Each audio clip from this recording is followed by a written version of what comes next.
గుమ్మడికాయ దానం ఇస్తే అద్భుత ఫలితాలు వస్తాయి. దానం చేయొచ్చు, గుమ్మడికాయ దానం చేయొచ్చు. అలాగే రావి చెట్టు కూడా విష్ణు స్వరూపం. రావి చెట్టు దగ్గర దానం ఇచ్చినా ఉత్తమ ఫలితాలు కలుగుతాయి. ఇక ఉసిరిక చెట్టు అంటారా, ఉసిరిక చెట్టు అనేది దాని గొప్పతనం గురించి చెప్పుకోవాలంటే, ప్రళయ కాలంలో సృష్టి అంతా కూడా జలమయం అయిపోయింది. బ్రహ్మదేవుడికి సృష్టి ఎలా చేయాలో తెలియలేదు. అప్పుడు తపస్సు చేసుకుంటుంటే విష్ణుమూర్తి బ్రహ్మదేవుడికి కనిపిస్తాడు. విష్ణుమూర్తిని చూడగానే బ్రహ్మదేవుడికి ఆనందం వచ్చేస్తుంది. ఆనందంతో ఆయన నేత్రాల నుంచి నీళ్లు జారి భూమి మీద పడతాయి. అక్కడ ఆ నీళ్ళ నుంచి ఉసిరిక చెట్టు పుట్టింది.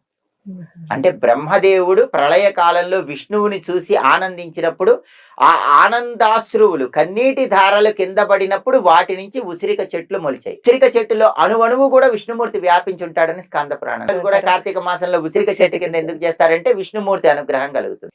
వనభోజనం చేసేటప్పుడు అందరూ కూడా ఉసిరిక చెట్టు కింద భోజనం చేస్తారు, తర్వాత అక్కడి నుంచి వెళ్ళిపోతారు. కానీ అక్కడ ఒక పని చేయాలంటే వనభోజనం చేసేటప్పుడు ఖచ్చితంగా